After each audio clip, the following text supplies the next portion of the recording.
Hello guys, welcome to focus with us. हमारी UPSC optional geography की series continue है। इसमें हमने वर्ल्ड ज्योग्राफी में हम देख रहे थे इम्पॉर्टेंट पॉइंट्स, जिसमें हमने देख लिया था, पहले देख लिया था आपके महाद्वीप, फिर पर्वत, और अब देखने वाले हैं पठार।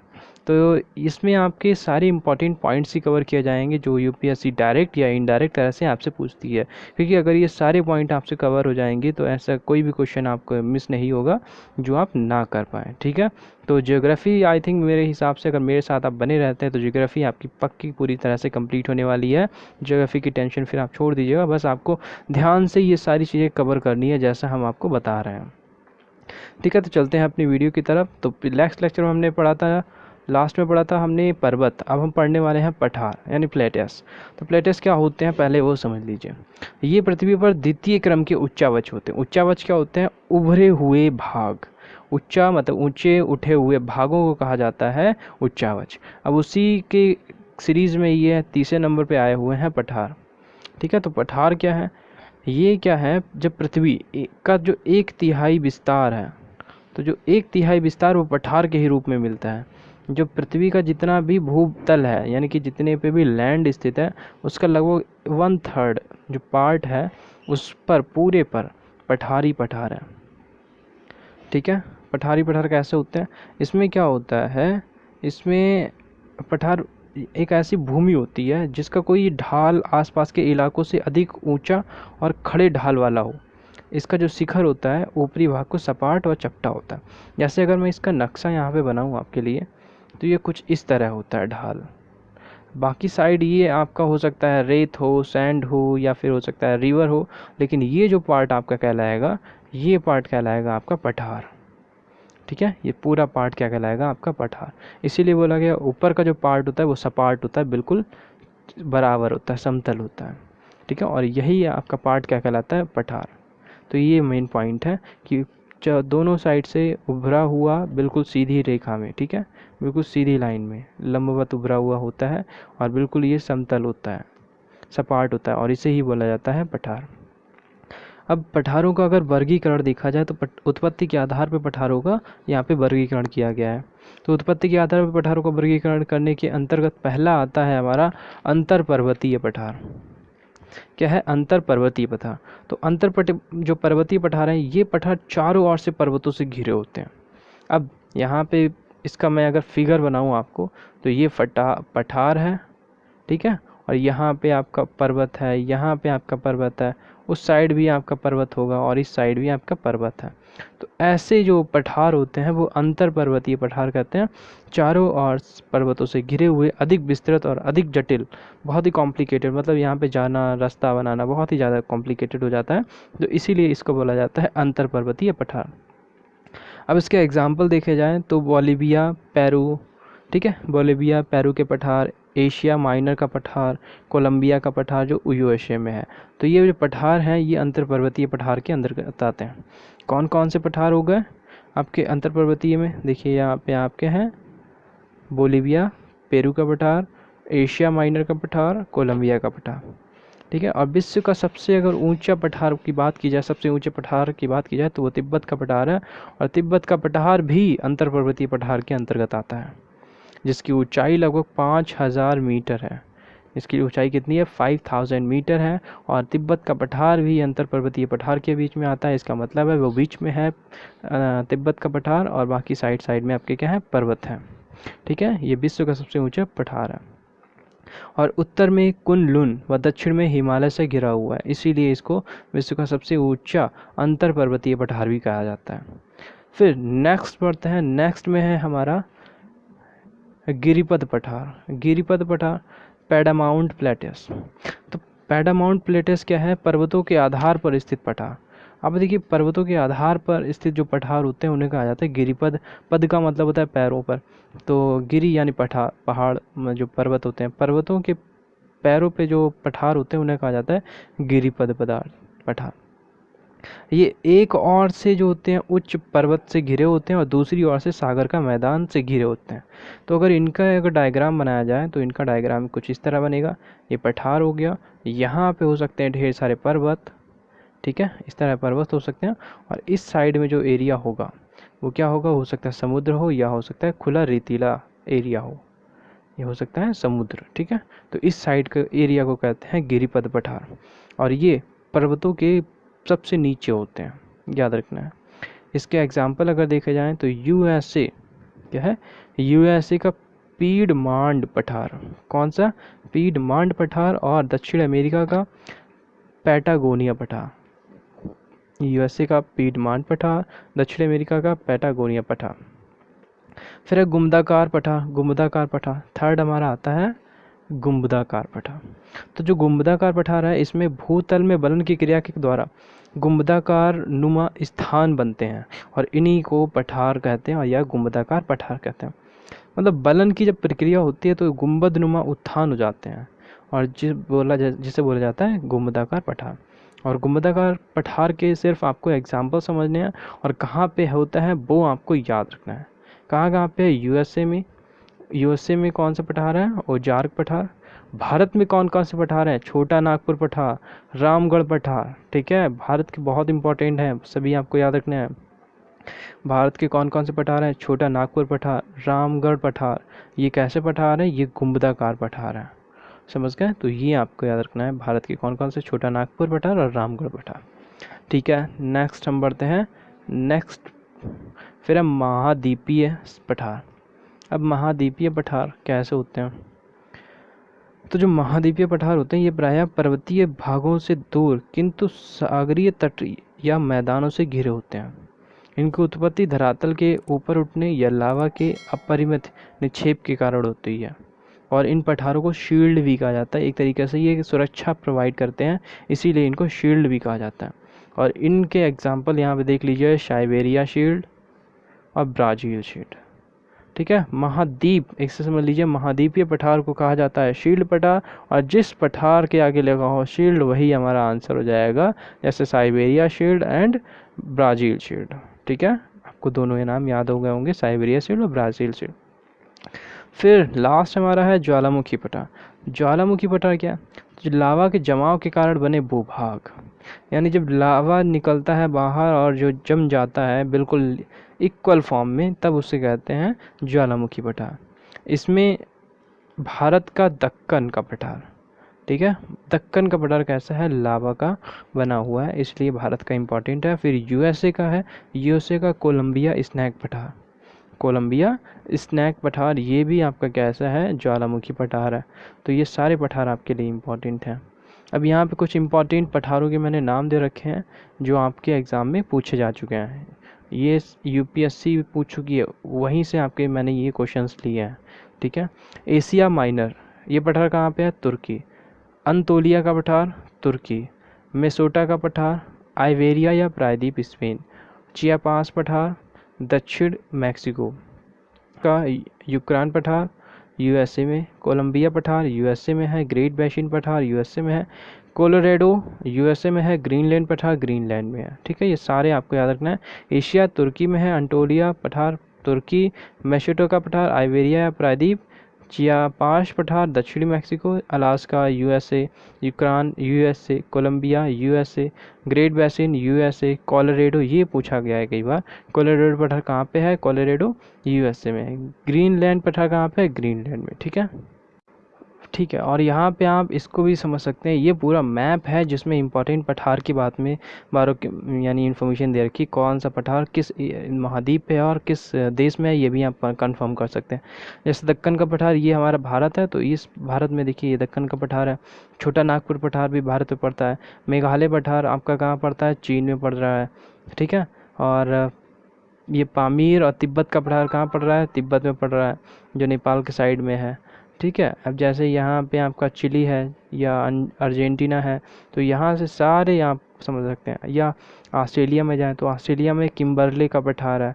ठीक है, यहाँ पे नॉर्थ अमेरिका साउथ अमेरिका में कौन कौन से पठार है, तो ये सारे इंपॉर्टेंट पठार आप यहाँ पे याद कर लीजिए। इसका आप क्लिक कर लीजिए फ़ोटो, या आप इसके अच्छे से नोट्स बना लीजिए ताकि आपको समझ में आ जाए और कभी आपसे ये पॉइंट तो मिस ना हो पठार के बारे में। ठीक है, फिर बात करने वाले हैं मरुस्थल, डेसर्ट। तो जो डेसर्ट होते हैं मरुस्थल, यानी कि ये कैसे होते हैं, ये क्या होते हैं, स्थल खंड का जो स्थल खंड ही होता है, मतलब एक तरीके से मान लीजिए जो हमारे लैंड्स हैं, लैंड का एक पार्ट होता है, लेकिन इस पार्ट में क्या होती है, जो नमी होती है बिल्कुल नहीं होती है। ये अर्ध शुष्क या पूरे शुष्क हो सकते हैं, मतलब कुछ एरिया हल्के शुष्क होते हैं और कुछ एरिया बहुत ज़्यादा शुष्क होते हैं। ठीक है, ये मुख्यतः उपोष्ण उच्च दाब क्षेत्रों में जहाँ वायु उतरती है व तापीय प्रतिलोम की स्थिति जहाँ मिलती है वहाँ पे ही ऐसे मरुस्थल पाए जाते हैं। यहाँ पे देखिए पॉइंट क्या क्या है। पहला पॉइंट यही है कि महाद्वीपीय जो मरुस्थल होते हैं इनके बनने में क्या क्या पॉइंट निर्भर डिपेंड है, क्योंकि यूपीएससी कई बार पूछती है मरुस्थल के बनने में क्या क्या डिपेंडेंसी होती है, क्या क्या पॉइंट्स होते हैं। तो पहला पॉइंट यही है, जहाँ पे उच्च दाब क्षेत्र होंगे वहाँ पे, जो बिल्कुल शुष्क या अर्ध शुष्क क्षेत्र होंगे वो। तीसरा पॉइंट है महाद्वीपीय अवस्थिति, वहाँ पे महाद्वीप ना हो। ठीक है, महाद्वीप का कोई तट भी ना हो, जिसके कारण क्या होगा, वर्षा नहीं होगी। दो तीसरा पॉइंट। चौथा पॉइंट ये ठंडी महासागरीय धारा, जो ठंडी महासागरीय धारा होती है इसके कारण भी मरुस्थल बनते हैं, यानी कि रेगिस्तान बनते हैं। ठीक है, इसमें एग्जाम्पल देखा जाए तो कालाहारी, पैटागोनिया और अटाकामा इसके सबसे इम्पोर्टेंट आपके पॉइंट्स हैं। अब जो मरुस्थल है ये रेत के भी हो सकते हैं, कंकड़ के भी हो सकते हैं, मिट्टी के भी हो सकते हैं। तो जो हमद मरुस्थल अल्जीरिया के रेग हैं, इसमें लीबिया के सहरीर ये चट्टानी मरुस्थल है, मतलब इसमें क्या है, कंकड़ पत्थर है।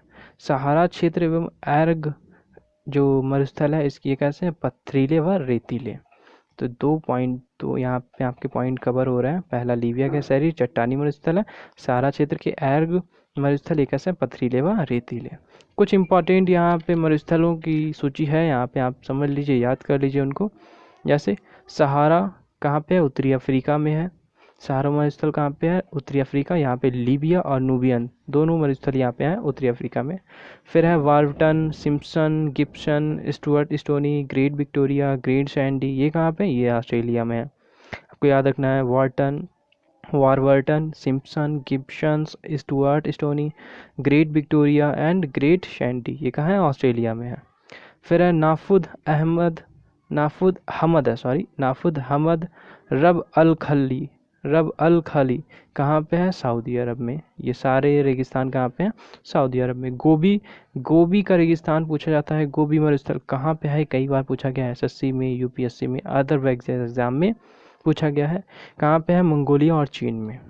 तो गोबी कहाँ कहाँ पड़ता है, मंगोलिया और चीन का जो बॉर्डर है वहाँ पे आपका पड़ता है गोबी। तो फिर उसके बाद है कालाहारी, कालाहारी कहाँ है, बोत्सवाना। कहाँ पे है Kalahari, Botswana.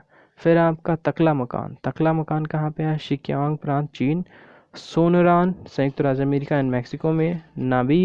Namibia. Karakum Turkmenistan. Thar मरुभूमि कहाँ पे है, भारत और पाकिस्तान में। अटाकामा उत्तरी चिली में। मेजोबो देखिए, फिर है आपका मेजोबो या मोहवे सेंचुरा शियरा नेवादा, ये कहाँ है, यूएसए में। तो ये इंपॉर्टेंट है, आपको इनको याद रखना है। देखिए जहाँ पे भी ज़रूरत होगी हम आपको मैप ज़रूर दिखाएंगे। इस मैप को देखिए, समझिए थोड़ा, ये पूरा वर्ल्ड मैप है। तो इसमें ये है आपका अफ्रीका महाद्वीप, और अफ्रीका महाद्वीप के बीच में ये जो आपकी कौन सी रेखा है, कर्क रेखा, याद रखिएगा। कर्क रेखा से होकर जाता है आपका सहारा मरुस्थल। तो इम्पोर्टेंट पॉइंट्स बन जाता है कि सहारा मरुस्थल किस रेखा से गुजरता है, कर्क रेखा से। ठीक है, और मकर रेखा से कौन कौन से, तो ऑस्ट्रेलिया महाद्वीप का जो मरुस्थल है वो आपका जाता है मकर रेखा से। ठीक है, फिर यहाँ पे पेरू की धाराओं के कारण भी आपके चिली में भी क्या है, मरुस्थल हैं। और दक्षिणी अमेरिका में भी जो मरुस्थल हैं उनके यहाँ पे नाम दे रखे हैं, क्योंकि इन्हीं से आप किसी भी लोकेशन को अच्छे से समझ सकते हैं, और लोकेशन के द्वारा ही आप अच्छे से समझिए, यही हमारा मेन टॉपिक है। ठीक है, चलते हैं नेक्स्ट पॉइंट पर। अब हमारा पॉइंट है जल संधियाँ यानी स्ट्रेट्स।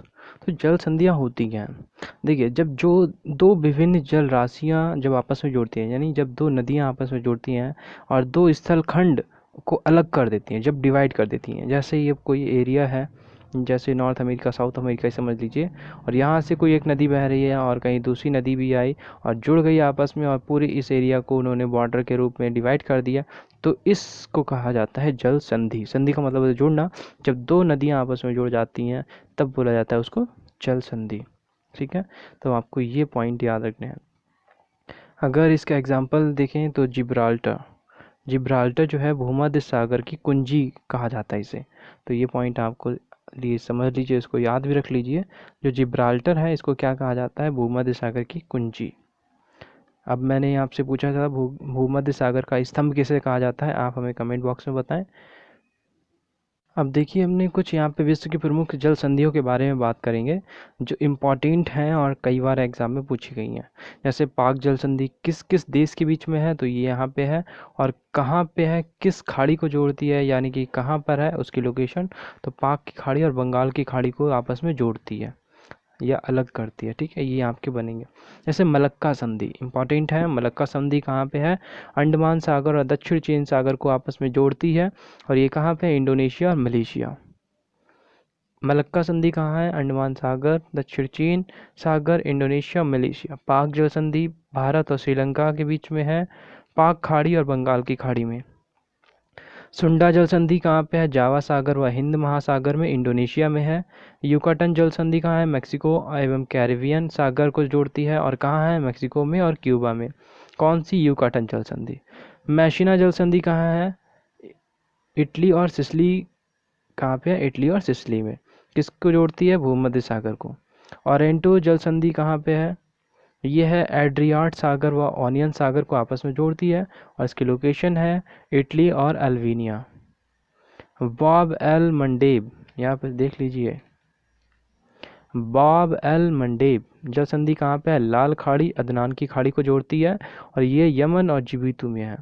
कुक जल संधि कहाँ है? दक्षिण प्रशांत महासागर में, ये न्यूजीलैंड में है। न्यूजीलैंड की इसकी लोकेशन है। मोजाम्बिक चैनल कई बार पूछा जा चुका है, नॉर्थ चैनल कई बार पूछा जा चुका है, तो याद रखिएगा मोजाम्बिक चैनल हिंद महासागर को जोड़ती है। और मोजाम्बिक चैनल है कहाँ पे? मोजाम्बिक और मालागाशी। कहाँ पे है? मोजाम्बिक और मालागासी। ठीक है, अब दिख रहा होगा आपको। फिर है नॉर्थ चैनल। नॉर्थ चैनल कहाँ पे? ऑपरिश सागर और अटलांटिक सागर को जोड़ती है। कहाँ है इसकी लोकेशन? आयरलैंड और England. North Ireland England, north channel Ireland England. ठीक है। टॉरस जल संधि आराफुरा सागर और अटलांटिक महासागर, ये कहाँ पे? Ireland England. फिर है वॉस जल संधि। वॉस जल संधि कहाँ पे है? ऑस्ट्रेलिया में। किस किस सागर को जोड़ती है? तास्मान सागर और दक्षिणी सागर। फिर है बेरिंग जल संधि कहाँ पे है? अलास्का और रूस में। किसको जोड़ती है? बेरिंग सागर और चुकची सागर। ठीक है, ये कुछ हुए, अभी कुछ और देखेंगे। बोनिया फेसिया भूमध्य सागर को जोड़ती है, कोर्सिका सार्डिनिया। वास्यो फिर है आपका वास्फोरस जल संधि तुर्की में है, काला सागर और मरमर सागर को आपस में जोड़ती है। ठीक है। फिर है डर्नेलेज संधि आपका मरमरा सागर एजियन सागर को जोड़ती है, ये भी तुर्की में ही है। डेविस जल संधि ये भी पूछी जा चुकी है कई बार, ये बैफिन खाड़ी और अटलांटिक महासागर में है। ये इसकी लोकेशन अगर देखी जाए ग्रीनलैंड और कनाडा। डेनमार्क जल संधि ये ग्रीनलैंड आइसलैंड में है और उत्तरी अटलांटिक और आर्कटिक सागर में इसको जोड़ता है। डोबर जल संधि भी बहुत इंपॉर्टेंट है, ये जितनी इंपॉर्टेंट लिखी हैं सारी हैं। इंग्लिश चैनल और उत्तरी सागर को जोड़ती है, इंग्लैंड और फ्रांस में इसकी लोकेशन है। किसकी? डोवर जल संधि। फ्लोरिडा जल संधि कहाँ है? यूएसए और क्यूबा में है। कहाँ पे है? फ्लोरिडा यूएसए और क्यूबा में। किसको जोड़ती है? मैक्सिको की खाड़ी और अटलांटिक महासागर। हारमुज जल संधि कहाँ है? ओमान ईरान में, और फारस की खाड़ी ओमान की खाड़ी को आपस में जोड़ती है। जिब्राल्टर स्पेन, मोरक्को, भूमध्य सागर अटलांटिक सागर। ठीक है। फिर है मेलगन जल संधि कहाँ है? प्रशांत एवं दक्षिण अटलांटिक। कहाँ पे है? चिली में है। और तातार यहाँ पे देख लीजिए, और भी यहाँ इम्पोर्टेंट है। तातार जल संधि कहाँ पे है? रूस में। ये जापान सागर और आपका ओखोतस्क सागर, ये जो है इनको आपस में जोड़ती है। तो ये सारे इम्पोर्टेंट आपके जल संधियाँ थी जिन्हें आपको याद रखना है, बहुत ज़रूरी है।